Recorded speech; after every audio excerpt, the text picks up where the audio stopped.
சஹீஹுல் புகாரி, அல்லாஹ்வுடைய வேதத்திற்கு பின்னாலே இந்த உலகத்தில் ஆதாரபூர்வமான ஒரு கிரந்தத்தை உலகத்திற்கு தந்த ஹஜ்ரத் இமாம் முஹம்மது பின் இஸ்மாயில் அல் புகாரி ரஹ்மத்துல்லாஹி அலைஹி அவர்கள் பிறக்கும் பொழுது பார்வை இல்லாமல் பிறந்தார்கள். தாய்மார்களே கேளுங்கள், உங்களுடைய உள்ளம் உருகி அவர்களுடைய உள்ளம் உருகிய துஆ அல்லாஹ்விடத்தில் கையேந்தினார். ரப்பை, என் பிள்ளையை கருவிலே சுமந்திருக்கும் பொழுது ஹலாலான உணவை தவிர நான் வேறு எதையும் உண்டதில்லையே ரப்பே.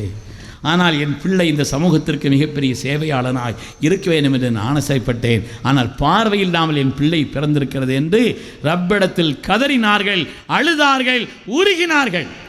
அல்லாஹு தஆலா அந்த தாயினுடைய கவலையினால் அந்த பிள்ளைக்கு மகத்தான பாக்கியத்தை கொடுத்தான். 2வது வயதில், அவங்களுடைய 2வது வயதில் ஹஜ்ரத் இப்ராஹிம் அலைஹிஸ்ஸலாமை கனவில் தோன்ற செய்து, உங்களுடைய கவலையால், உங்களுடைய அழுகையால், உங்களுடைய துஆவால் அல்லாஹ் உங்களுடைய பிள்ளைக்கு கண்ணொளியையும் கல்வின் ஒளியையும் கொடுத்தான் என்று சோபனம் சொன்னார்கள். அல்லாஹ் மகத்தான பாக்கியத்தை அவர்களுக்கு கொடுத்தான்.